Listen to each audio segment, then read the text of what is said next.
Hi అండి, నేను మీ Chandrika. Welcome back to Ask Kitchen wonders.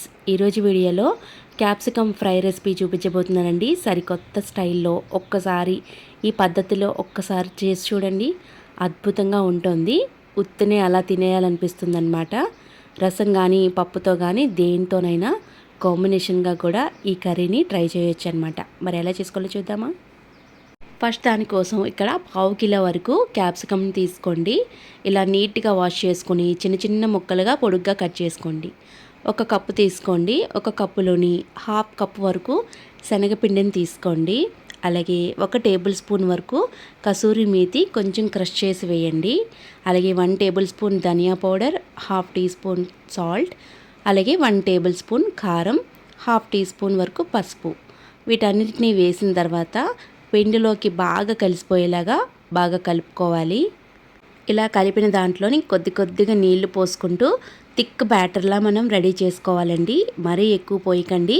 కొద్దిగా వాటర్ వేసిన తర్వాత చూసుకుంటూ థిక్ బ్యాటర్లా మనం రెడీ చేసుకోవాలి. చూడండి, ఇక్కడ కొద్ది నీళ్లు పోస్తూ ఉండగా మనకి పిండి అనేది బాగా కలిసిపోయేంత వరకు బాగా కలుపుకొని పక్కన పెట్టండి. ఇప్పుడు ఒక ప్యాన్ తీసుకోండి. 2 టేబుల్ స్పూన్ వరకు ఆయిల్ వేయండి.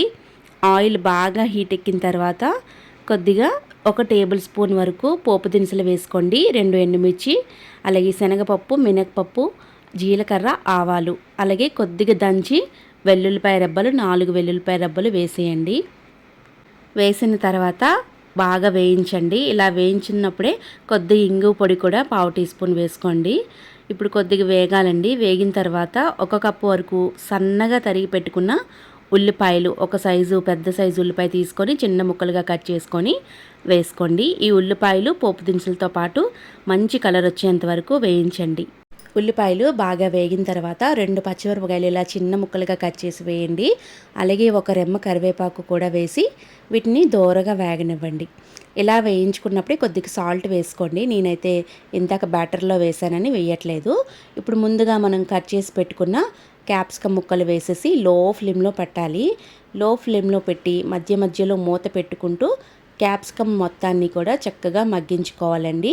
హై ఫ్లేమ్లో పెట్టవద్దు. హై ఫ్లేమ్లో పెడితే ముందుగా మాడిపోతాయి అన్నమాట. లో ఫ్లేమ్లో పెట్టుకొని చక్కగా మధ్యలో చూసుకుంటూ క్యాప్సికమ్ని మగ్గించండి. క్యాప్సికమ్ మగ్గడానికి మినిమం 5 మినిట్స్ అయినా పడుతుంది. దగ్గరుండి చూసుకొని బాగా మగ్గించిన తర్వాత చూసారా, ఇలా వేగాలి. ఇలా వేగిన తర్వాత ముందుగా మనం కలిపి పెట్టుకున్న బ్యాటర్ని ఒక్కసారి బాగా కలిపేసి ఇలా వేసేయాలి. వేసేసి అలాగే ఉంచేసేయండి. ముక్కలకి వెంటనే కదపకుండా కొద్దిగా గట్టిపడేంత వరకు దీన్ని ఒక 1 మినిట్ పాటు మూత పెట్టి మగ్గించండి. ఇప్పుడు తీసి చూద్దాం. చూసారా, బ్యాటర్ అనేది కొద్దిగా గట్టిపడింది కదా. ఇలా గట్టిపడిన తర్వాత ముక్కలకి బాగా పడుతుందన్నమాట. ఇలా అడుగు నుంచి చక్కగా బాగా కలుపుకొని రెండు కూడా బాగా ఫ్రై చేసుకోవాలి.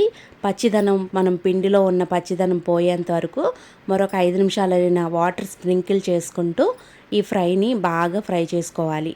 ఇలా వాటర్ని స్ప్రింకిల్ చేసిన తర్వాత మూత పెట్టి ఒక 2 నిమిషాలు ఉంచితే మనకి ఫ్రై అనేది రెడీ అయిపోతుందన్నమాట.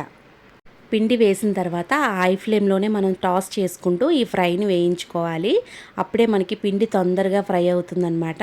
చివరిగా కొంచెం కొత్తిమీర వేసుకొని ఒక్కసారి బాగా కలిపేసి సర్వింగ్ చేసుకోవడమే. అంతేనండి, చాలా సింపుల్ అన్నమాట.